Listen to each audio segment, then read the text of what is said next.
Meron kasi akong nakitang post 'no, ni Adrian Pascual. And ang sabi niya dito is parang ano, kinanta yung kanta ni Shakira. Yan, sabi niya na, "He, he, waka waka, he, he." Kinanta niyo 'no? It's time for Africa. Kung maalala ninyo yung ating vlog 2 days ago, ang ating na-elicit na countries na pwedeng pagdalhan or tatanggap kay Tatay Digong, papasok dito yung Brazil at saka South Africa.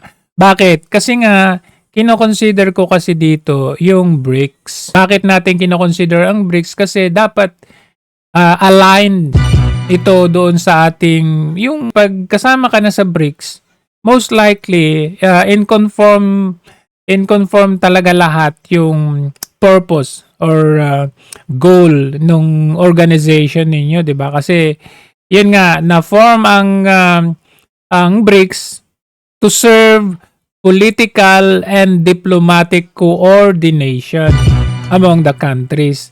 Yung politics and security. So pag pinag-uusapan natin dyan yung security, kailangan mo talagang tulungan yung ibang kamiyembro mo, 'di ba? Lalo na when it comes to security and politics.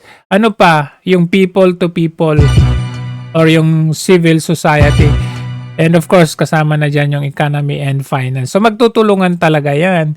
So since kasama na ang Brazil, Russia, India, China, South Africa, and then naisama later nitong other like Saudi Arabia, United Arab Emirates, Ethiopia, Indonesia, and Iran.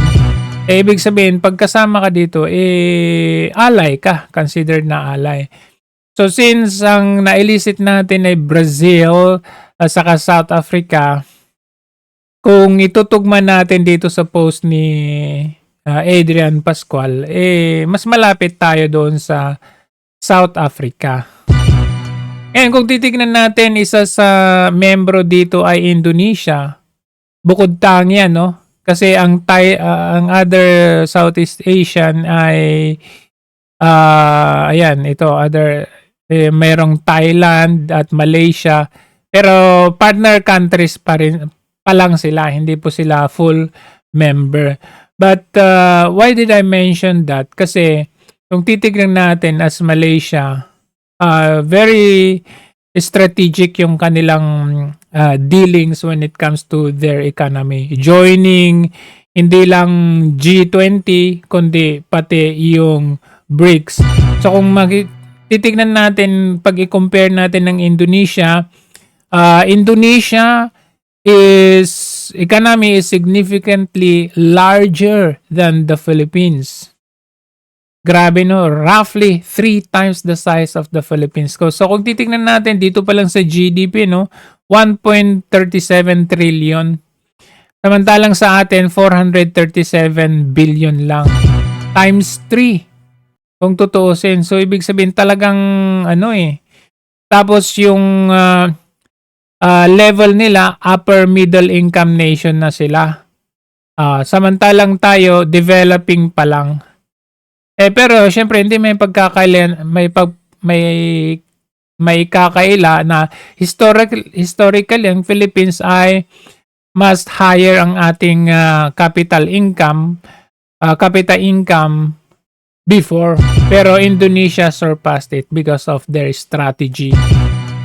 So, it's a very good notion or effect din na yung paano ba mamuno ang mga leader ng bansa natin. So, titignan natin sa mapa, no? Ayan. The distance between dito kasi yung South Africa, no? Kung makikita natin, yung South Africa, para magkaklaro lang tayo, no? Is a part of Africa. Isang country sa buong kontinente ng Africa. Kasi kung Africa, nakikita naman natin itong buong kontinente na ito. Itong palibot na ito, no? Napakalaki talaga. Ito yung sinasabi Richard Hidarian na Sahara, parang ano. So, economically, itong northern part ng Africa, no, itong mga Nigeria, Chad, Sudan, ayan, at ano, Morocco, medyo mahihirap yung mga yan. Ghana, Kenya, mahihirap. Pero sa South Africa, dito, isang smaller part ng Africa, ito pong kabuuan ng South Africa ay ito po, yan, itong palibot na yan, ganyan, ganyan, hanggang dito, boundary hanggang dito. So ito po yung South Africa. Ang South Africa, relatively, ay napakagandang lugar. It's a developed country. Hindi po sila considered na third world country. Nakita naman ninyo dito, Cape Town. Sa Cape Town, napakagandang lugar po yan. Parang Europe po yan. So, kung iniisip ng iba, kasi ang common notion natin kapag Africa, pag may word na Africa, ang common notion kaagad natin is mahirap. Hindi po mahirap. The part of other like Botswana, Namibia, Zimbabwe, yan po yung mga mahihirap na banda. Pero itong South Africa dito sa banda na ito, hindi po mahirap dito. Napakaganda pong lugar ito. Marami ngang pupunta dito sa Cape Town pa lang eh. Tapos dito pa sa Johannesburg. Ayan na, Johannesburg. Pretoria. Yung mga magagandang lugar talaga yung mga yan. Develop. Hindi po yung common notion natin na pag Africa, ay pangit dyan. Mahihirap po yan. Hindi po. So, hindi po naman natin pwedeng maliitin na kapag Africa ang isa sa host country na tatanggap kay Tatay Digong, hindi na maganda sa ating dating. Ngayon, titignan natin the other part is Brazil. Dito naman yung sa Brazil. Ayan, sa may, ayan, sa southern part ng Amerika. Ay medyo yan yung sinasabi natin na hindi naman sila considered na third world pero hindi rin sila considered na first world, but they're also a developing country. So tatanggalin na natin yan sa picture. Bakit kamo? From the Netherlands, dito kasi sa Netherlands, ayan, dito sa Netherlands, ayan po, ito po, ayan. So titignan natin ang distance ng dito, ayan. Ito, Netherlands to South Africa, and then Netherlands to Brazil, and then Netherlands to either Malaysia, Netherlands to, saan ba yung mga gusto nyong iba? Sa Japan. O diba, napakalayo. O ayan o, Japan, napakalayo na. O, ngayon, bakit mas realistic sa South Africa? Bakit? Una, na-consider natin matanda na po si Tatay Digong. Alam naman po natin na mahirap kalaban ng mga may edad na yung jet lag. Alam nyo ba? Ayan. Alam nyo ba na from Netherlands to South Africa ay wala pong jet lag? Yes.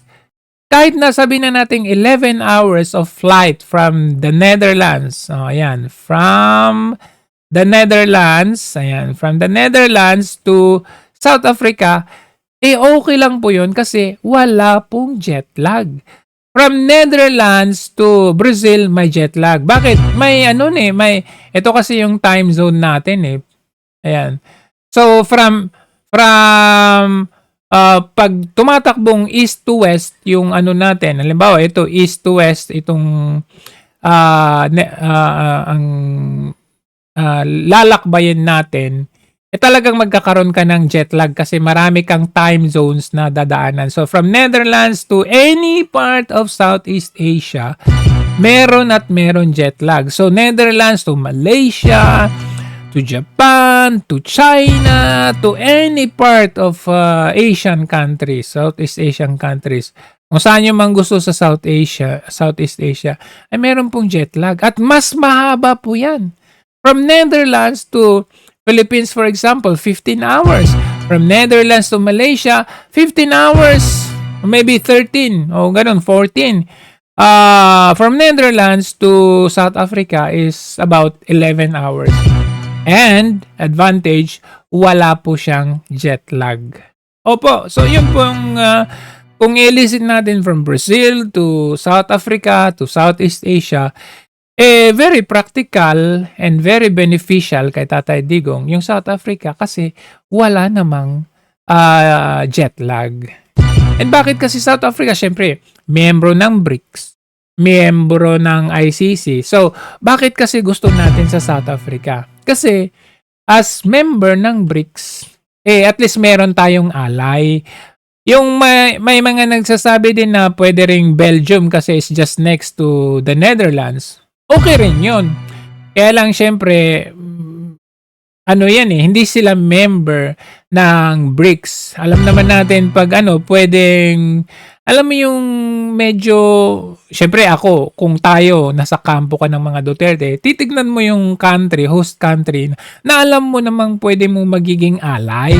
Alam mo na pwedeng magre-receive sa'yo ng buong kasi alam mo magka-membro kayo. Di ba yun gusto natin? Uy, doon tayo kasi ka-membro natin yan. Parang ganun. Kumbaga yung belongingness, kumbaga. Pwede yung Belgium, pwede rin Netherlands, pwede rin doon sa Netherlands, pwede rin Germany kasi nandun si taga doon, si Nanay Zimmerman, di ba? Pwede any of those, but we have to also, as a part of Duterte camp, we also to have consider yung alam nating ally. Kasi napakalapit yung Brazil. Pwede siguro mag-train ka lang dyan. So let's see kasi merong parang second demotion dun sa ating vlog the other day. Ito Africa sabi niya dito. Hindi lang natin alam kung ano, pero ang alam ko kung Africa, di South Africa yan most likely because of the conditions na nailatag natin. So yun lamang ho. Maraming salamat hanggang sa muli.